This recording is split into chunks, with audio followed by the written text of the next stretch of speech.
Are we on? Yeah. Hey, I didn't make sure we're on. Well, here we are, folks. Greetings and salutations once again. Charlton 66 with another video after a long period of time. I know I haven't been on here for a while, and I appreciate the people who have been following me and commenting on videos. I've not gotten back to you yet. My apologies. I will at some point, I'm sure. But I got some new subscribers. I appreciate that. I don't know what the number is now, but I've noticed it's been slowly climbing. And my counterparts throughout the country and the world who have been on YouTube have commented that, hey, when are we going to see a video from you, and all that kind of good stuff. So there are folks who are actually wanting to see videos from me, which is nice, which makes me feel good. We got some stuff to go over. A lot of stuff that I've accumulated these last few months, so we got a lot of stuff to cover. Don't you hate hearing that when you're in school? The teacher comes, oh, we got a lot of stuff to cover today. I always hate hearing that, but this is a good thing because of comic books and other related things. As I'm looking at the stack of stuff here, hope everyone's been well. Happy New Year to everyone. I hope the New Year's started out fine for most folks. You know, we had some snow and all that kind of good stuff. But anyway, shout out to a bunch of people that I can't remember at the moment. But, you know, it's those folks on Instagram and who have commented on my videos that I want to say thank you. I mentioned it earlier. Thanks for doing that. Thanks for being here. I do appreciate it. I'm not here as often, and I don't know how people do it, to be honest. I mean, there's people who do 2 videos a day. I don't get it. I wish I could. I really do. I don't even have the accoutrements, so to speak, on what people do. You know, green screens and tons of light sources and everything else. I don't even do any of that, and it takes a lot out of me. Emotionally, I don't know, use that word emotionally because it sounds kind of like, you know, you're kind of crazy or some sort, but of doing videos. But no, I just don't have a lot of material, and I don't know what I've talked about before in other videos and older videos. New subscribers may find it new and refreshing, which I may do that because of that reason. I may just pull out a Charlton box and go through it and have videos up for folks who want to see me. I don't know why they would, but what I have to share comic book wise. But again, all those who have been supporting me, I do appreciate it. And we're already 3 minutes into this. We haven't even seen a comic book yet. So I'm going to try and do this in order that I got everything. There might be a little off that you won't know, but I don't know. It kind of bugs me. One of the first things I got back, I want to say in November, it was an AOK from our good friend Jess, who loves sending out, it had to be in December, maybe it was in November, close to December.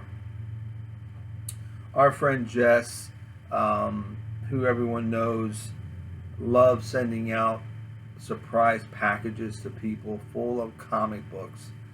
I showed this on the 4-Color Fossils, which will be on tonight on Graphic Man's channel. So go to Graphic Man Comics, type that in, 8 o'clock. We'll be on with some other guests and people talking about the older funny books and things going on in their lives and the world of comics. So check them out. I showed this on that channel when I got it. But Jess, God bless him, kind-hearted soul. You're just kicking back in home, and next thing you know, is it ring at your door, and knock at the door, and there it is, a box full of funny books. And I don't know what he does for other people, but he also sends me Western historical books, which I find very fascinating. I enjoy reading them. I have them here. I was cracking them open last week, going through which ones I was going to read first. I don't have them handy, so I should have did that beforehand, but this is mostly comic books, so I'll keep it at that. But in any event, Jess is dynamite. He's just, he keeps in contact with you, and he knows what you like, because it seems to be with other people who have received boxes from him of comics that he caters the box to what you like. Like this has a lot of Charlton, Western, all that kind of good stuff in it. So he definitely has a pulse on what you like. He watches the videos or watches Instagram. We talk on Instagram a lot, and so the box is catered to what my liking is. In the way of comic books in the Old West. So this was in Jess's box full of funny books for me. We'll start out with this beautiful copy of Outlaws of the West. What number is this? I've just put these in new bags and boards. I haven't had a chance to tape them yet. Volume 2, number 43 from June of '63. Look how beautiful. Look at the gloss on that. Look how beautiful that book is. Charlton too, man. Hard to beat that. Dick Tracy cover, I believe. But it's good stuff. I read this June of '63. Good comic book to have in the collection. Nice Charlton Western. Strange suspense stories. Good old Charlton not putting it on. Again, I just rebagged and boarded these, so I didn't put notes on the back. Jess does that. You'll get the book, you turn it over, and it has all these notes about the condition, the issue, anything wrong with the book, all that kind of good stuff, the date and the year. This is number 55 from September of '61. Strange Suspense Stories. Very cool book. Nice addition to the Charlton collection. Always have to have additions to the Charlton no matter where I go. If I go to a show. But this last show, I went to a show on Sunday, and I did a trade. I did a big trade. I took a book in, got a bunch of other books, but there were no Charltons. So that was kind of cool. That I was able to get some books and not do Charlton, because you want to expand your horizon, so to speak. No matter what kind of collector you are or how long you've been collecting, you want to expand things a little bit. You want to, because I've just got my first pre-code Marvel book I've ever had, other than reprints. So that was kind of cool. We'll get to that in a little bit. We have All American Stories from Jess, number 35, a killer gray tone cover. Pretty nice. Look how big that comics cut is. Now it's not existent. They did their damage, and now they're out of the game, right? Fighting Marines from Charlton. And like I said, I just rebagged and board these in Mylars, and I didn't write the numbers down. Yeah, 45 from January '62. I hate this. I never knew who won any of this stuff. There was a toy book that Charlton put out.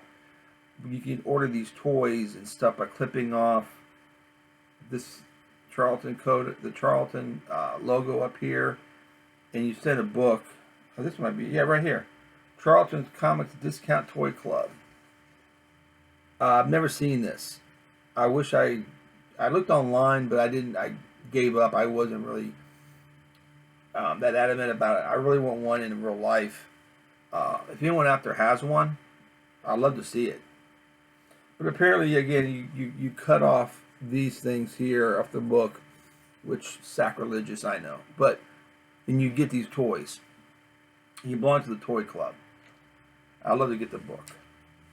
That'd be kind of cool. I think it was kind of like back in the day, green stamps and all that kind of good stuff. Remember when you were a kid and the green stamps and some other stamp clubs where you were able to get things? I think that's the same way with this. Other than having the green stamp, you're having the cut off the corner of the comic book. This is cool. Jungle Jim. Pat Boyette cover. Tell you, Pat Boyette, highly underrated. There should be books put out. there's books by artists, as you know. I mean, anyone who enjoys comic history and enjoys comic books knows there's books about different artists and everything else. I've yet to see one by Pat Boyette. There's been features in Charlton Bullseye and in other books about Pat Boyette, but there should be a book. He's used every medium of artistic ability and artistic skill and had tools at his disposal that, colored pencil, you can tell, paint, markers, the way he inks, the way he cut, it's just incredible stuff. And there should be a book. Maybe tomorrow's publications will put something out at some point. Jungle Gym number 24. I mean, this is a cool cover, but it's not like, the Pat Boyette that I'm speaking of the different types of artistic tools or the different things that he would use, on producing his artwork, and particularly his covers. 130 of Forbidden Worlds, Stories of Strange Adventure, Forbidden Worlds. ACG is starting to get a little heat. People are starting to discover them, and it's one of those things that I spoke about on the Baltimore Comic Con video. I'm seeing when I went to the show, the dealers are doing themselves an injustice. It's folly. They're pricing themselves out of markets of like I said before, of your typical pre-code horror, from other companies like your Atlas and your ECs and companies like that, Feral and other ones. Now they're going after Charlton, American Comics Group, people like that, Comics Media, and now they're pricing themselves.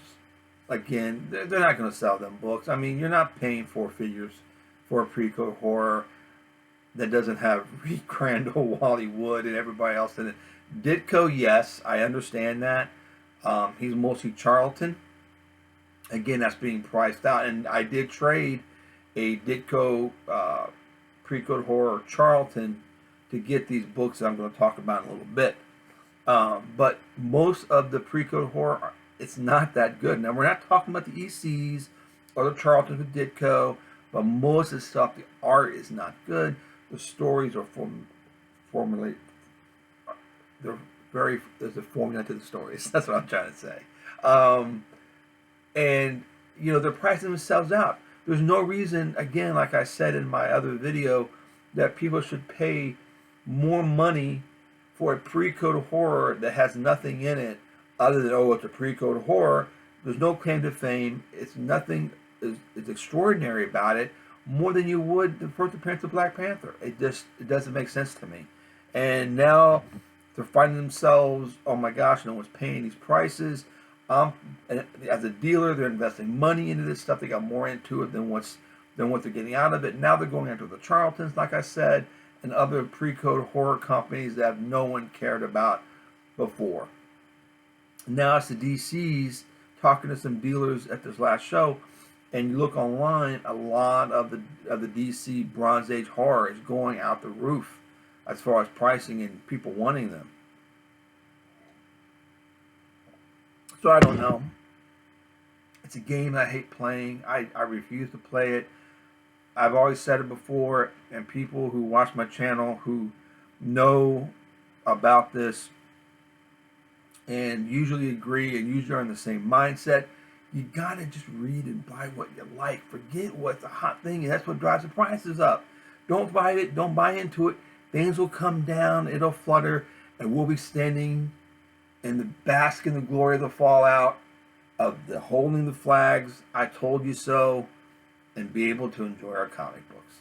Anyway, on to, this is nice, Intimate. I've never seen this Charlton book before, and I love the logo. It's great. I don't know who did the cover. Number 2, Volume 1 from 1958. Look at this. Look how beautiful that book is.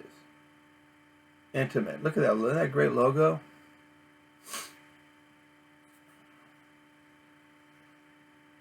I think there's a Giordano story in this, if I'm not mistaken. I can kind of tell by the art. Look, you can build your own cannon. Look at that. Holy shit. Oh, crap. Excuse me. Holy crap. Build your own cannon. Ah! That's pretty cool. Only the Charlton.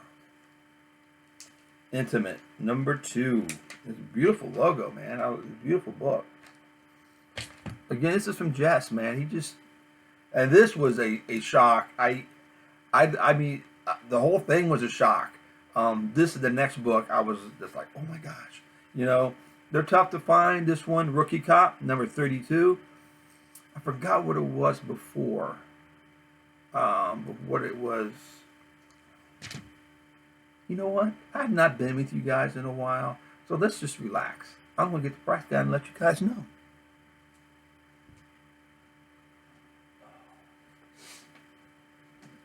I know a book called Rookie Cop did not run for 32 issues. Good old, see, people don't trust Overstreet anymore, man. The CGC, you know, it's slabbed, so you know the fair market value is this, and it's number got 3 on the census, blah blah blah. Just look at Overstreet. Just be happy. And it's got so much information. It tells you, you know. For those who never picked up an Overstreet, you need to, because it's got information that you need as a collector and as a reader.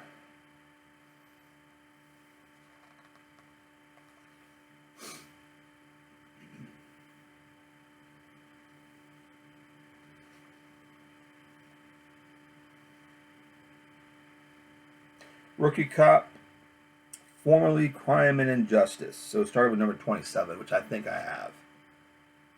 And only lasted to 33. So this was the second to the last issue. So it was formerly Crime and Justice, which I think I had a few of those. But I was very happy to get this. Rookie Cop number 32. These are tough to find. These strange, obscure Charltons. If anyone's got a Zaza out there, let me know. Zaza the Mystic. Whew, tough book. Tough book. Lone Ranger. This is very good. This is a Delphor color 125. Does not have the red shirt or the blue outfit. So it's kind of unusual, but still very cool.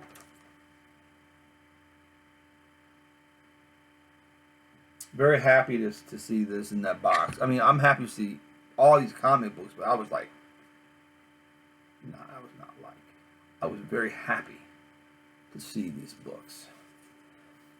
This is number 51 of War and Attack. Great cover. Look at the detail on that. Those torpedo tubes.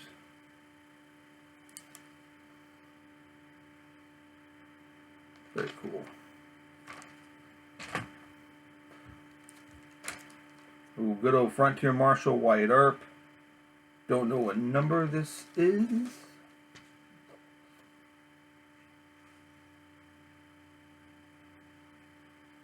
Number 32 from 1960.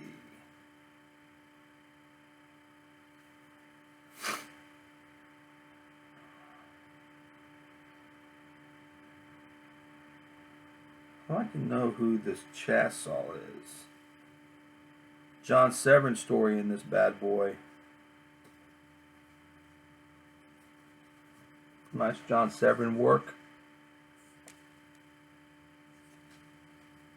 See, there's a lot of artists, man, who are really good work for Charlton. People who've watched my videos we've discussed it before, and on the 4-Color Fossils, and elsewhere, and on Instagram. You'd be surprised on the great stuff, the gems that are hidden within the Charlton run of comic books.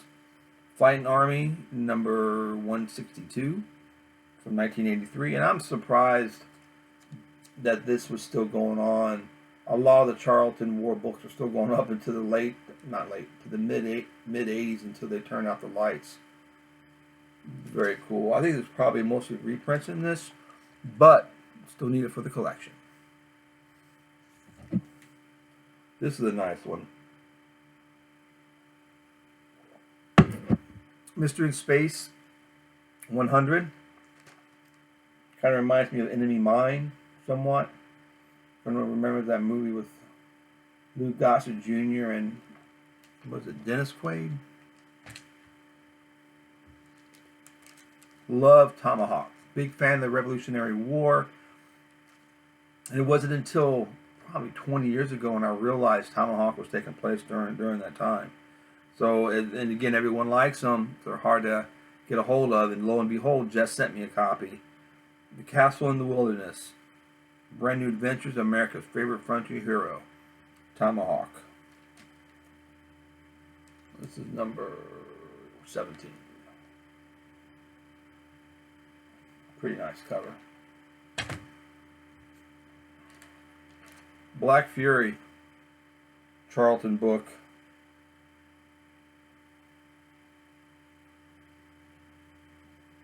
About a horse. What is this? I don't know what number this is. This is the front of it.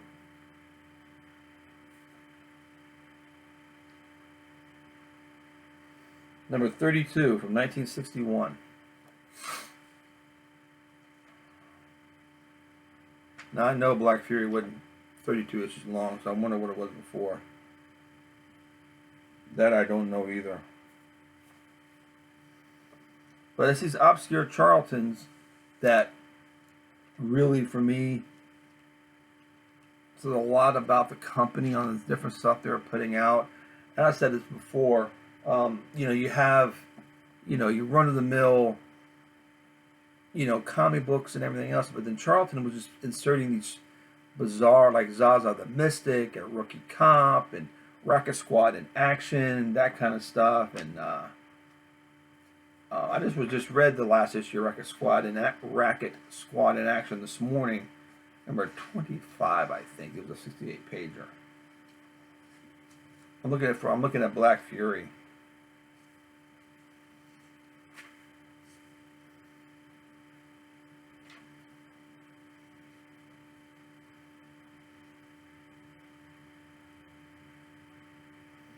Holy cow, it did run for 57 issues. A comic book about a horse. I guess Lassie, everyone loves Lassie, but Black Fury, and then it became Wild West with 58 on. I've got some of the issues in the Bluebird books and everything else. Ditko actually did work in, of course, at double price, quadruple the price from the previous issue. 18 has Ditko artwork in it, and it's 120 in near mint. Yeah, I ran 57 issues. Good for Black Fury. Good for Black Fury. Was that Black Fury? I'm sorry, I gotta look that up again. It had to have been.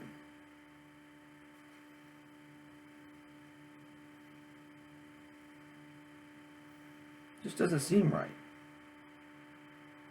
Yeah, Black Fury. 57 issues.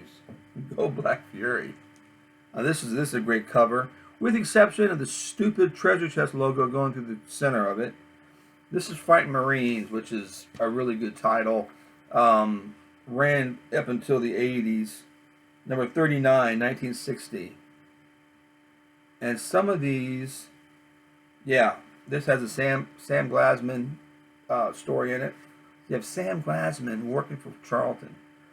And some of the Fight Marines, earlier ones, I got an issue, I think 25 or 24, has Canteen Kate, which is, of course, everyone knows Matt Baker property that he drew. And that was running in Charlton, too. So there's some hidden gems there for people who are running out there. I'm looking over this way because this was a trip. Love my Ditko. Don't get me wrong. I think the guy is a genius. I love his thought process on certain things.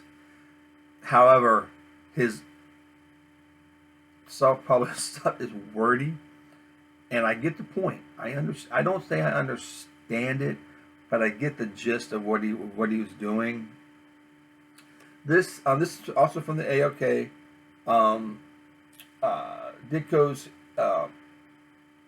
H series. I think H is for heroes. You got the Void, Cage, and Masquerade. Now I didn't know it was this late. I mean, this early. This is from 1975. Also published by Steve Ditko, of course. You got the Mr. A calling card, big and imposed right here. And if you can't tell, but look how wordy this is. Great artwork. But some of the stuff, I get his point, but he's too. All right, for instance, one of the bad guys. All right.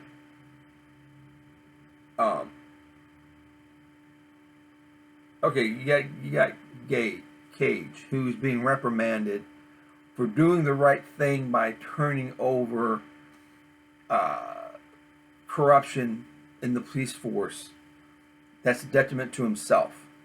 So it shows his heroic quality that Ditko admired so much. But then the guy's coming after Mr. Rupt. Okay. Rupt is his name. R-U-P-T. Mr. Rupt. Of course his name is K. Rupt. So it's corrupt. But it's what they mentioned his first name. I was reading this morning. But it's his full name is Corrupt. It comes out to be. I mean, you get a lot of this kind of a, not say cringy, but kind of like, all right, well, you're kind of beating us over the head with what you're trying to get over, Mr. Ditko. And I get what he's trying to say, but it's so obvious, you know. And it's talking about how words can destroy people, and that's what this guy can do with his words.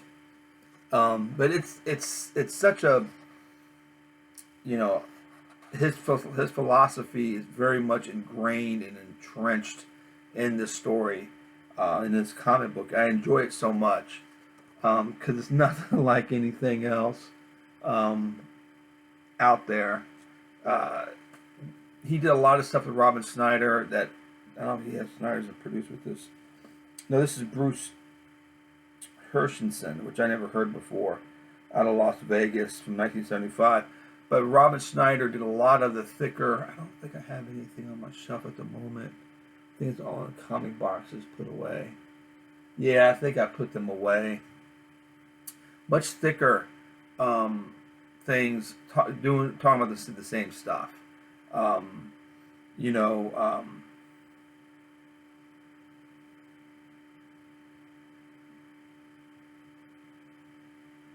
like this is just so. It's very hard to take. It is hard. You got to read the pages several times to understand the more important you are to our survival, the more we have a right to control you. The more you are able to achieve, the less you must profit from it. The more we can demand from you as is our right. Your competence in technology, production, economics make you unfit to be free. You'll be kept under political power and crippling controls, but you must still produce and keep us alive. We are incompetent, so you must provide us with a guaranteed income, security, survival, and happiness on our terms, now. And it's this guy, he's like being fought, being pulled by all these ideologies. I mean, it's good stuff. You just can't take it, how should I say? He's got to take it as Ditko. That's the best thing I could say. It's good stuff. Like I said, I didn't know he was doing this early. He was still working for Charlton, doing stuff for them when this was produced. So I'd love to find more. And again, that was from Jess. So it's great stuff. I hope I'm not being convoluted how I'm trying to explain this. It's so hard to put out there what he was saying in this book. There's some other stuff he sent, some newer books. The Magic Order, which I have not read this yet. This is issue 1, so not familiar with this, so looking forward to getting that. This was good. Anything with Grendel.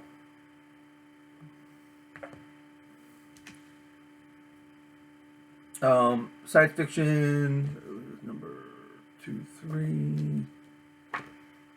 Orbit. Now, I've never read this either. Isaac Asimov's science fiction magazine, number 2,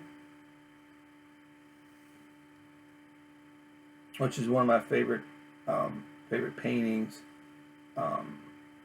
at Hopper. What is it, the Nighthawks is it called? That's a take from the Nighthawks painting, which I really like his stuff. And this is number 3. I've not read these yet. This one has John Bolton illustrations and Tom Yates. And this has Michael Davis, Raphael Kanan, which is a great illustrator. He does a lot of stuff on Instagram now. I don't know if he's anything published, but check out Raphael Kanan on Instagram. Great stuff. So, looking forward to reading those. I haven't had a chance to yet. And this, I love this. I got to find the rest of them. G8 in his Battle Aces, which is one of my favorite pulp heroes. I don't have any of the pulps, but I've got the paperback reprints. We have it with the Steranko covers, and they're really good. It takes place during World War I. Siegel and Schuster, Dateline, 1930s. And this is Willow, 1 to 3.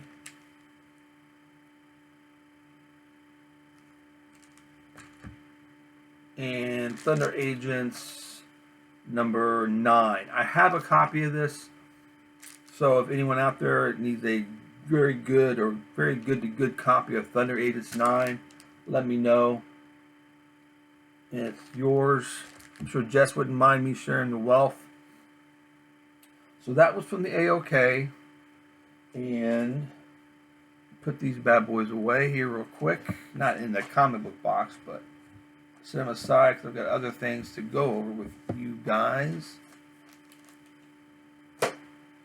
Yeah, again, if you see this, I mean, you just, I don't know. I mean, it's just such good stuff. I mean, look at the artwork in this. Just really, really nice. I mean, it's Ditko. I mean, he puts his money where his mouth is, in my opinion. I mean, you know, his creativity, I guess, identifies him, or vice versa. I don't know how he saw himself, but he worked up until the day he passed away. He kept a little office in New York. There's a book, I don't have my glasses with me, but it's called, this guy who corresponded with Ditko, I showed his office door.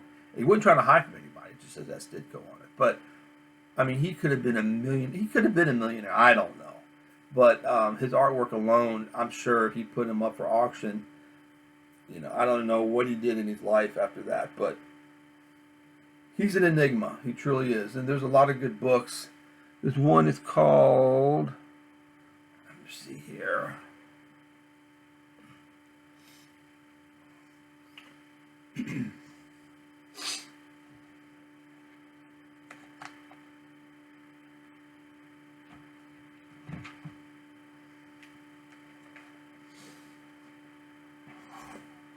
This right here.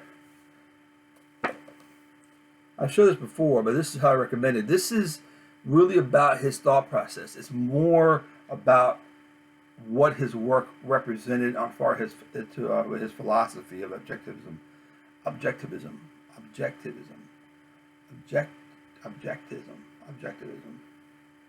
The Ayn Rand philosophy. But it's a pretty good book. It's fantastic. Mysterious Traveler, Steve Ditko, and the Search for the New Liberal Identity by Zach Cruz. So that book's recommended if you really want to delve deep into the life and the thought process of Steve Ditko. Objectivism. There we go, I said it right. Alright, we got Jess's AOK, which, as you can tell, phenomenal books. Really good stuff. Make notes on those and get going on those here shortly. Alright, for Christmas, you know, I've been married for, this is 36 years now. And for Christmas, we really don't do a lot, my wife and I. I collect so much stuff. She doesn't know what I have, what I don't have. I can make suggestions, but it's forgotten about. I mean, it's just people just doing things, and there's so much stuff that I have, and I really don't want anything, with the exception. There's always an exception to stuff. I did see this book I wanted, and I mentioned it to her, and she wrote it down, and she remembered it. It's going to be cracked out soon, so don't worry. But I've been had eyeing on this book for a while. GI Combat number 88. It's the second appearance of Haunted Tank. Russ Heath, Joe Kubert, great stuff. And the cover is really a thing that I think is just incredible. It's almost like an EC cover. It's a 5.5. It's from 1961. I mean, it's just an EC cover to me. It really is such a great looking book. This case is kind of cool. It's got a little notch. I can put my knife in here.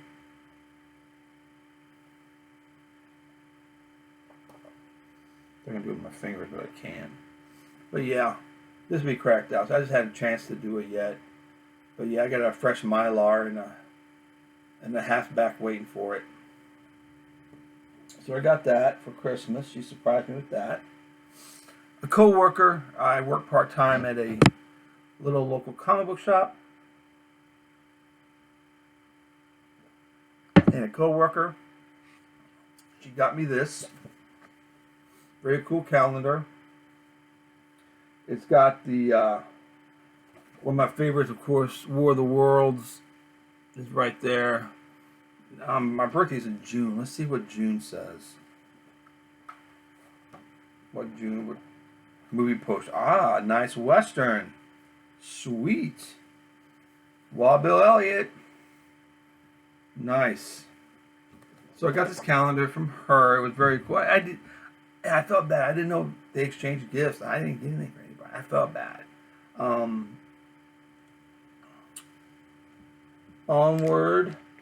And another co-worker, believe it or not. Very good artist. This sketch cover for me. Iron Man did this. He did this himself. He did the circuitry and everything on the back. All this is him. Everything. Layout, colors, inks, everything. So Ian Groff on Instagram. He does this professionally, so check him out. Very good comic artist. Did I say his name right? I'm gonna double check because I hate to. Because I want folks to know about, if they want to. I think he does commissions.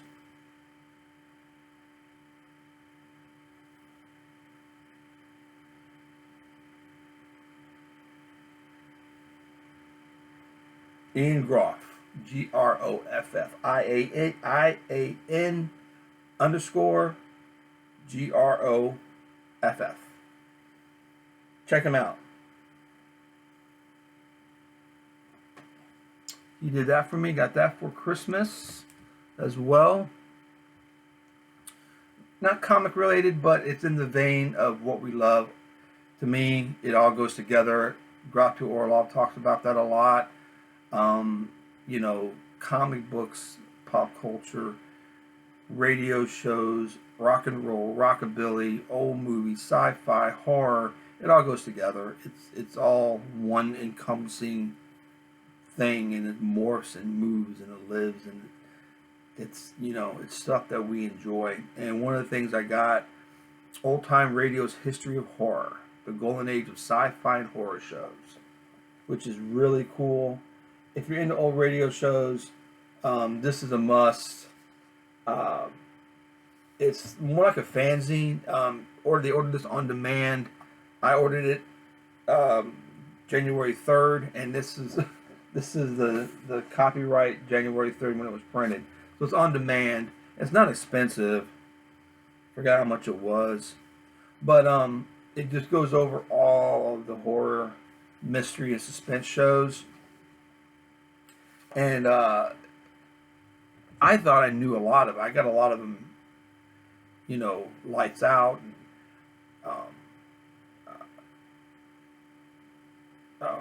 dark fantasy, The Witch's Cave, suspense, Inner Sanctum, of course, and one of my favorites is it's hard to find collections of, and it's Quiet Please. And if you're familiar with that show, it's really good.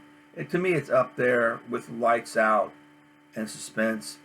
There's a show, you can listen to it on YouTube, and I recommend it if you're into horror and suspense, radio shows in general, but it's called The Thing on the Board. It's the name of the show. The Thing on the Board is the name of the radio show. Check it out. You will not be disappointed. What do we got going on here? Okay. Picked up this pulp.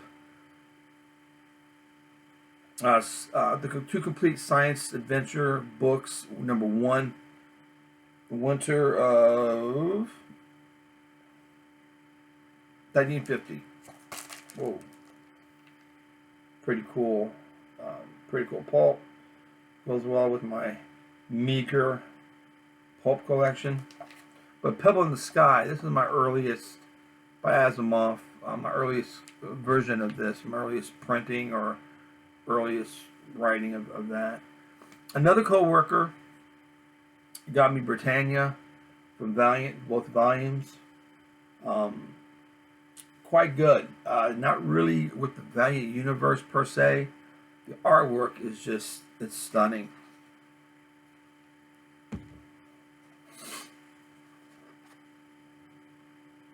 It's really good. Really impressed. Good read.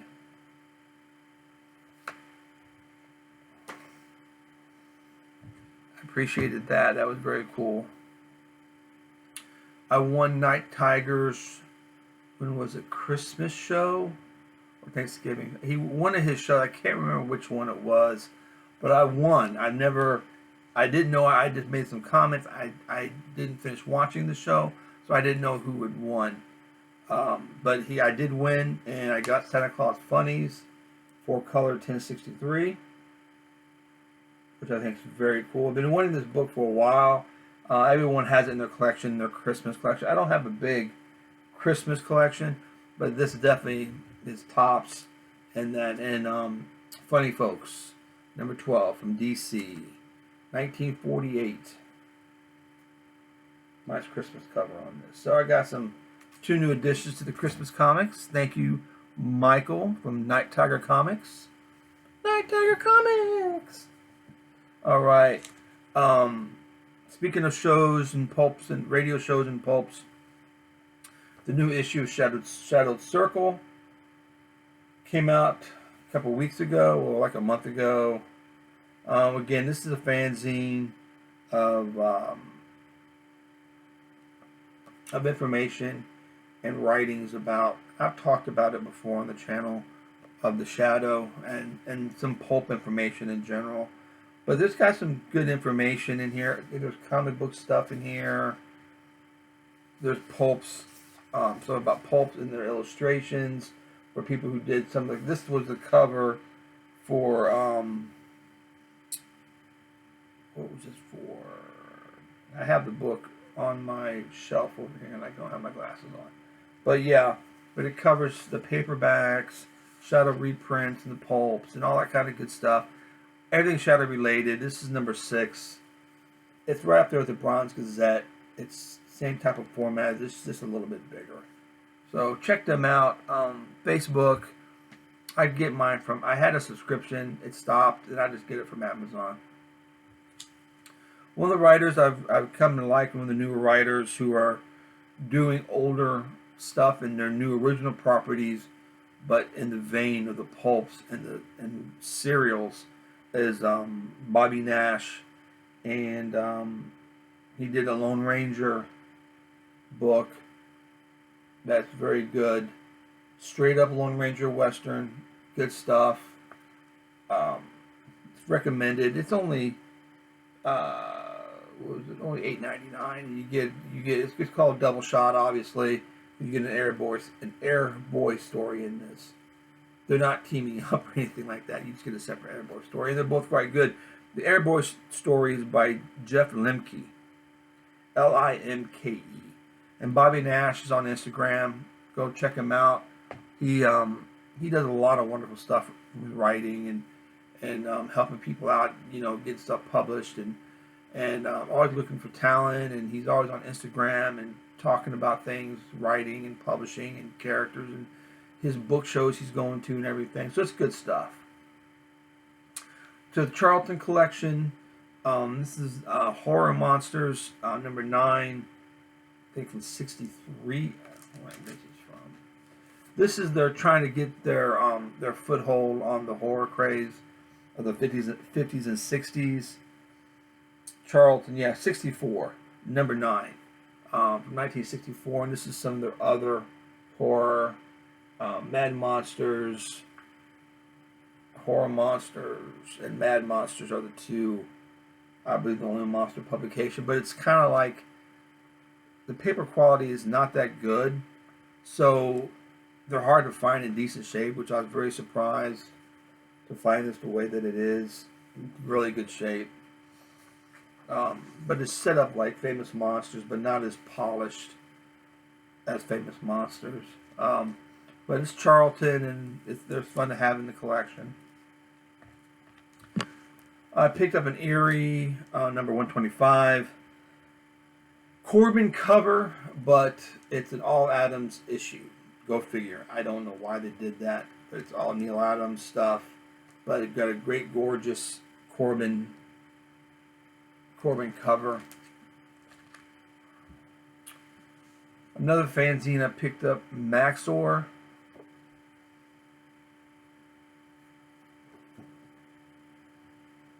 John Atkins and Richardson, and really all it is, it came out, this is number 21, put out by the SFCA. So John Atkins Richardson is the person who did this. I'm trying to see, there's no date on this. I was looking through it, I was reading some of it, and it's just a fantasy story, self-published. That's pretty good. What I've read of it so far, I'm like about halfway through it. I never knew what came of this guy. I haven't researched it yet, but he's very promising. You get an idea of a little bit of I don't put Frazetta in there, but Foster, Frazetta, like if they were 10 and they were trying to draw. I don't, not to belittle this guy's work, but I can't say he's like Frazetta, but you get that feeling, like his panels like that, and Foster and people like that. You just get a feeling he was trying to convey that same type of artistic. I don't know what happened to him. If anyone knows, this is Fantastic Exploits number 21, Maxor. So, I mean, it's pretty good illustrations. Don't get me wrong. I don't want to belittle the guy. One of my favorite fanzines. I found another copy another edition that I needed, issue that I needed. Comic Crusader number 15. Very cool. Some favorites on that cover. And it's Sid Shore's Hulk on the back cover.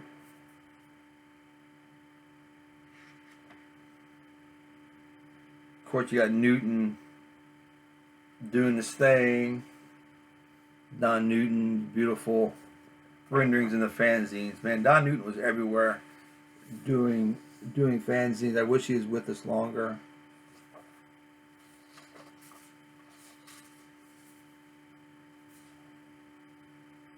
This is by Martin Grime in Newton right there, which is very nice. It was very delightful. I like that illustration a lot. And yeah, Martin Grime and Newton.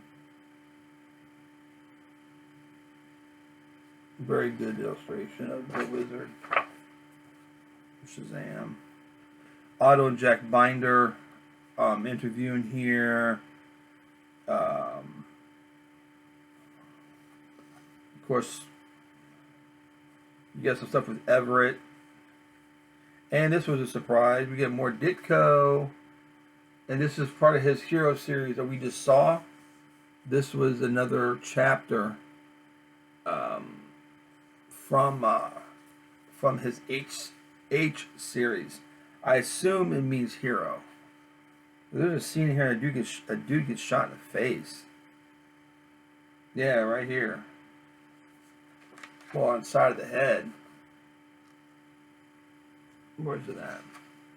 It's turned around here. There it is.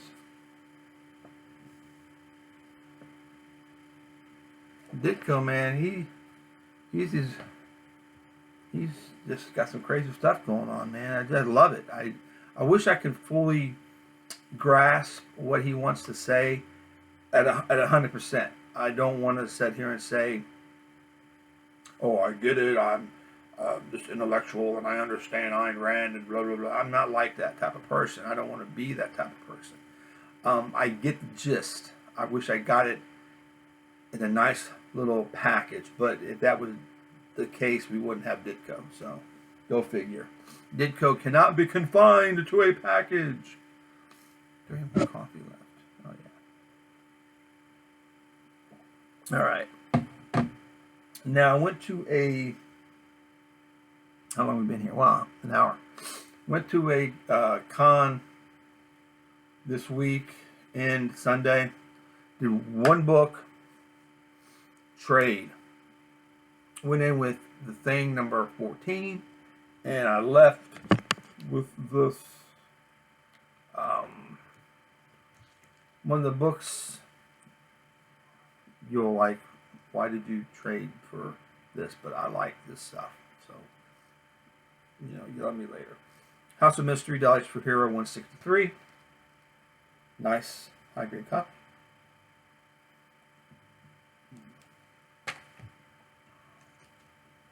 Dice for Hero, House of Mystery 170.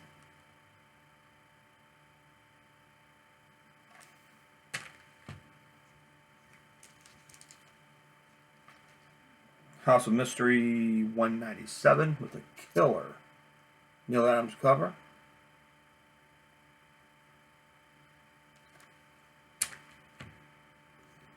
House of Mystery 198.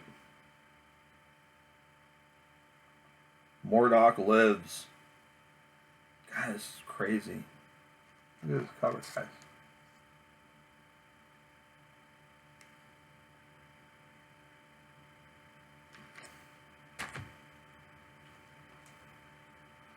House of Mystery 204.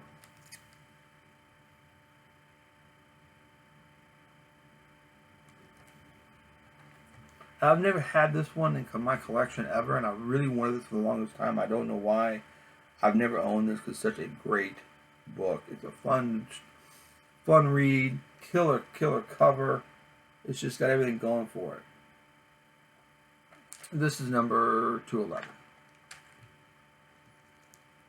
This is always a funny cover to me. House of Mystery 219.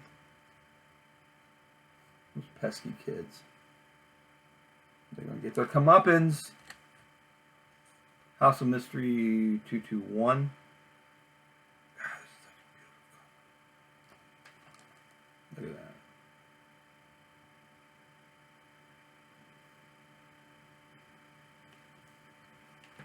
at that. And the big trade that was included was Mystery Tales number 15. This was one of the bigger books, part of the trade. Russ Heath cover. Look at that good look at that vampire pulling into the boat. Pulling them into the coffin on the boat. I love the green and the yellow. Actually, this is my first actual copy of a pre-code Atlas book. There's so many reprinted that I didn't want to spend hundreds of dollars on it, but the trade that I got, I was able to get this book. And another big book that I got part of the trade was Strange Tales number 75 with the Iron Man prototype in this issue.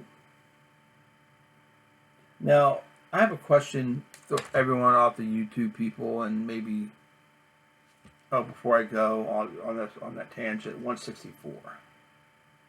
I love these Dice for Hero books. Is the prototype stuff. Now, the price guide has it in there, particularly with the Strange Tales and a couple other books, Tales of Suspense and some other ones. Prototype, Professor X prototype, Doctor Strange prototype, Iron Man prototype. Is there any validation to that other than the Overstreet saying that that's a story that the Iron Man? This is the only prototype book that I have other than reprints. The Iron Man prototype to me is a stretch. It's got a guy stuck in some armor, and he's called the Hulk, which, go figure. But what validation do we have that those are indeed prototypes? Was there something that Stan had said, or Jack, or Dick Ayers, or Wally Wood, or someone who worked on those books, Steve Ditko, said, yeah, these were prototypes, which I don't see someone, to me a prototype would be something where you're putting it out there for people to go, yeah, I like this, sales jumped up, well, let's make this the character then, if you follow what I'm saying. So to me, that'd be a prototype of being something that's going to be produced later because it garnered the sales. I don't know. Doesn't look anything like Iron Man to me. In fact, the armor look. You know what? Let's just show it to you. How's that? The armor looks better than the big, bulky gray armor. That's the armor. They're calling this the Iron Man prototype. And he's calling him the Hulk Live. Hold on. I made the Hulk Live. They call it the Hulk, but the guy gets stuck in the armor. Now, didn't it look cooler than the gray armor? This is from 1960. June of 60. So, I don't know. I don't know how it could be called a prototype. I don't know if it's like the word keys. Everyone loves using the word keys now. Oh, it's a key, it's a key, it's a key issue. I gotta be careful with the little tear at the bottom. They're just throwing that around to be... Dealers throw it around, in my opinion, for the word key. It's a money grab. Not everything's a key. The keys are very rare. They don't happen that often. Just because someone says something in a book, everyone goes, oh, it's a key because they're missing something. What's the appearance? No. Anyway, that's for a different video. But prototype, I don't understand it, how they can convey that that's a prototype or convince me that's a prototype. Overstreet's been saying that for years. I mean, it's nothing new, and I know that. I know that they've been calling it prototypes at least since the late 70s, early 80s, that people started doing the research and calling it a prototype. But they don't say Iron Man, and there's not a guy going to Vietnam getting blown up and armor put on to live. It's nothing like that at all. So how can it be a prototype? I don't know. So anyway, anyone out there can shed some light on the whole prototype thing, I appreciate it. So I'll wrap it up. It's been a long video. Currently reading right now. Been taking a long time to get through this, but it's really good. The Dick Tracy Dailies and Sundays from 1931 to 33, Volume 1. This is put out by IDW many years ago, many moons ago. What was this at? This is the second printing, 2009. So now it's a new company doing it. I can't remember who's doing it. As you can see, it's very small, the printing. So it takes a long time to really read it. So the new format by another publisher is much bigger, apparently. I got it on my Amazon wish list, and the print is much finer in clarity. Not fine, tiny, but finer to the point. It's much more clear than what this is. But this is good stuff. Dick Tracy's my man. Killer dude. Onward to Killer Dudes. I got this, which is very cool. Steve Holland, Paperback Hero.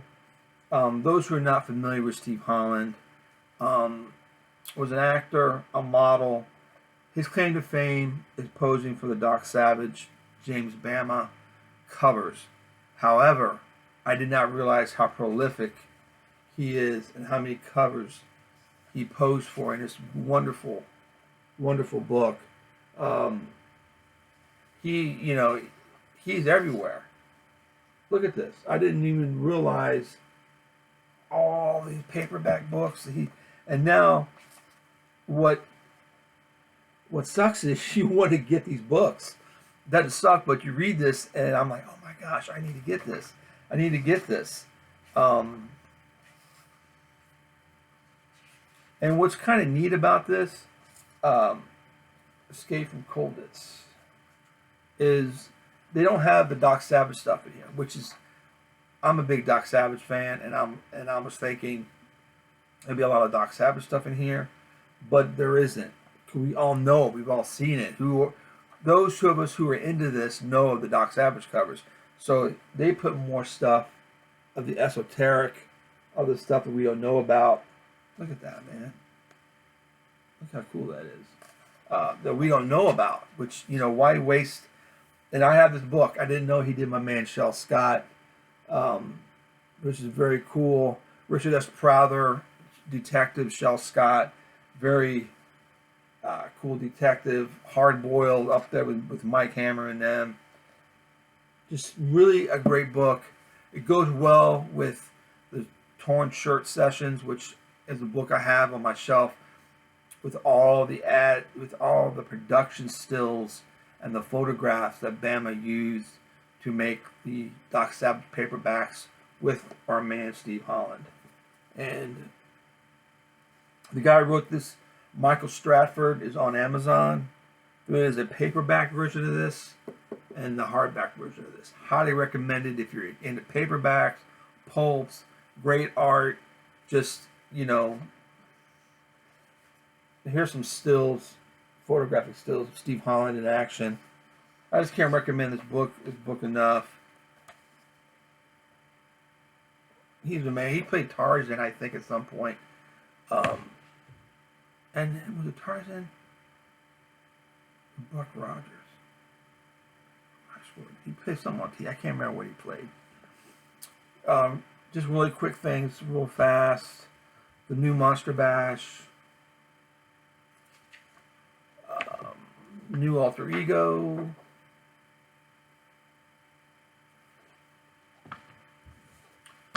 Which that one has, the Novelty Heroes, which is really cool. Really good read on that one. Back issue. And another issue, a back issue. Adam Strange in the Bronze Age, which is really good stuff. Look at that. Also picked up, I've not even hardly cracked it open yet, Pacific Comics Companion. Those who are my age and really was buying their books in the 80s when Pacific came along, a lot of great stuff. And they had some, they had a lot of hits, but some misses. Skate Man, go figure. But you had Rocketeer, Star Slayer, all the Jack Kirby properties. Great, Silver Star and Captain Victory, and what do we have? Miss Mystic was good, but it didn't last very long. I like Miss Mystic. Didn't last. Gru, of course. But it's just got, just the typical Tomorrow's well-researched, well-documented history of a comic book company. Not to, beat out the Charlton Companion, because that's the best one they've done so far. I am biased. And last but not least, Adventures into Terror, Atlas Comics Library #1, which is a must. Nice production quality. Got the ads in here. Good old Atlas pre-code. Just gorgeous stuff. Highly recommended. Which which one thing annoys me, not annoys me, but you look, you see the Marvel, it's actually put out by Fantagraphics. That's why it was so good. I mean, as far as production quality. It was pointed out to me during Four Color Fossils by Eric Breen that is like, because I said I can't believe this is a Marvel product because it's put together so well and really inexpensive, $34.99 for this volume. The Joe Maneely one is out now. I need to pick that up. That's the volume 2. But the production quality is really good on this. It was so cheap. And I saw the Marvel thing, and Eric's like, nope, it is a Fantagraphics book. And sure enough, the Fantagraphics logo is right there at the bottom. So that's why it's so good. That's it for now. Thanks for joining me on this long chat of 1 hour and 5 minutes. I will be back tonight on the Four Color Fossils. There'll be a reprint of the books I picked up at the show on Sunday. That's about it. I hope everyone stays well. And thanks for chiming in on your comments. Tell me what's what. Things you want to see, things you want to talk about. Put it in there, and I'll get to it, I promise. All right? You guys take care, and I'll be seeing you later.